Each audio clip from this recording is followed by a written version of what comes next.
What's good, guys? M.V.K here. Welcome back. It is about that time, and I know there was a couple of you members that were asking me about did I watch it? Will there be a overview of it? And at the time, I didn't watch it, and then later on, I did watch it. I binged it one day when I was not busy. And what is that? Castlevania Nocturne Season 2. You guys know me, I'm a big Castlevania fan. It's probably one of the few Konami properties that I still mess with. But the animated features series has been just chef's kiss. And the best way I can describe Season 2 is on the same level as not on the same, but above Season 1. Because in this season,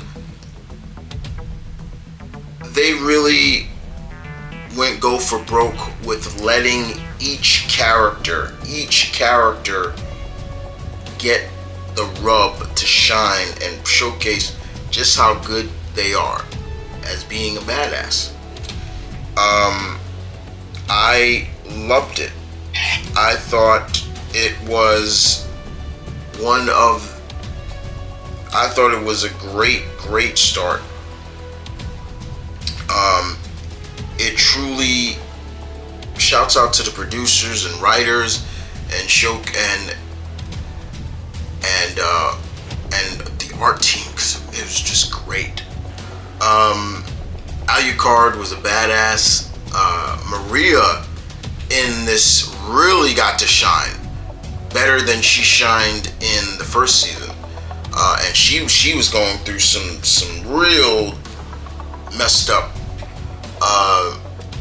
things. I don't want to spoil it for everybody if you haven't watched it, but she was nearly on that path of going to the dark side. What I also love about the the series is it doesn't play off the stereotype that I hate when it comes to when you get turned into a vampire. If you're a good person, all of a sudden you turn into a vampire. Oh, you're evil now, so your whole personality changes. Well, they prove that wrong to a degree. And I was happy about that. I was very happy about that.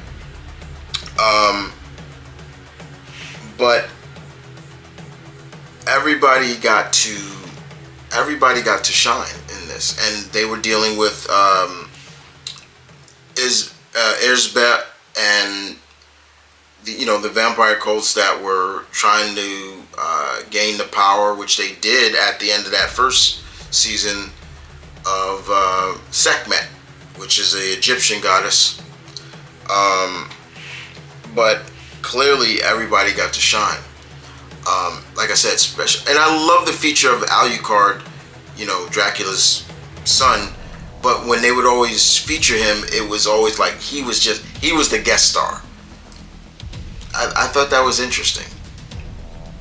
But the storytelling and the pacing of the season 2 was pretty good. It's only 8 episodes. Once again, they ran with the 8 episodes, and I will say that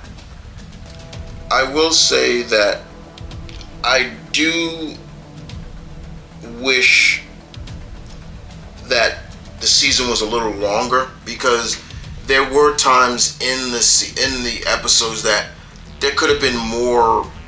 They could have juiced out more story for certain characters. It was just like, okay, you can like, for example, you can understand why Maria was acting the way she was, and then but then it goes into it just kind of, okay, well, we understand that, move on. And that was something I was just like, okay. But what I really loved about the series, outside of the great fight, there were some beautiful fight scenes in this. I loved that the artwork and the fight scenes were just beautiful. One of the biggest things that I loved is the effects of Alucard. And what I mean by that is just how long he's been alive. And there's scenes in this film, and I keep saying film, in the series, and I don't want to spoil it, but there are some things in here where it makes you question, why did Alucard come back, and why did he come to help now? And there was some really good writing in here in terms of what the Belmont clan meant to Alucard. Like, that was something I really loved. I love that he brings that up. He brings true intent and intention to that. Like, he looks at that as like, look, I'll spoil this. He was basically saying, I was tired. I was tired of seeing a Belmont die on my watch, mostly because of old age.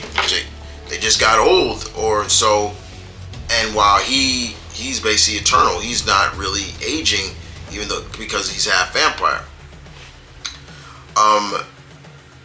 But he missed it. He truly missed being around a Belmont, and I love that whole chemistry of finding his place again, finding himself again, but also realizing that he doesn't want to be alone. He doesn't want to be alone, and I love that. And I like that. It wasn't escapism, but it was just, he even talks about how much he had traveled around the world. He traveled to Japan, he traveled here, all this other things, but at the same time, he missed the accompanying of a Belmont. And I love that. We do get backstory into certain other characters, especially of how they became who they are. I don't want to spoil that. But by the end of the series, or I should say, we are introduced to a new alliance and a new couple, in a sense. I'll spoil that for you. Which I didn't see coming, and maybe I should have saw it. There is a new couple at the end, and I won't spoil that. But I love the fact that, because of the fact that this series is taking place during the French Revolution, you get a sense of seeing where everybody stands on it. Now, going back to Maria in this, like I said, Maria, her mother her mother was turned, and she felt that survivor's guilt a little bit, as well as blaming others for the actions of her mother, and realizing that she is not,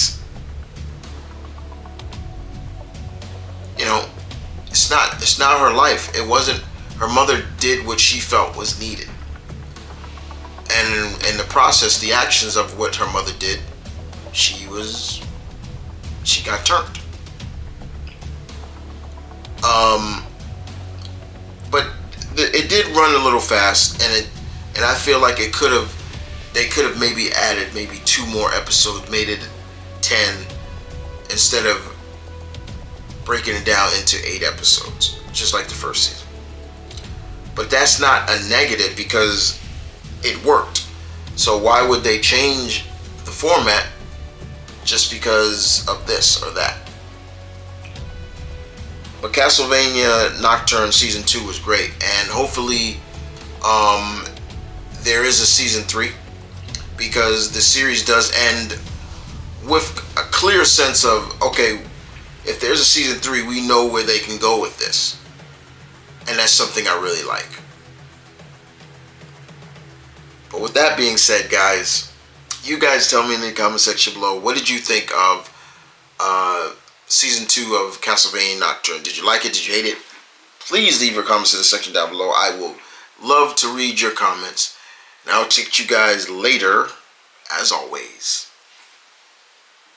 Deuces.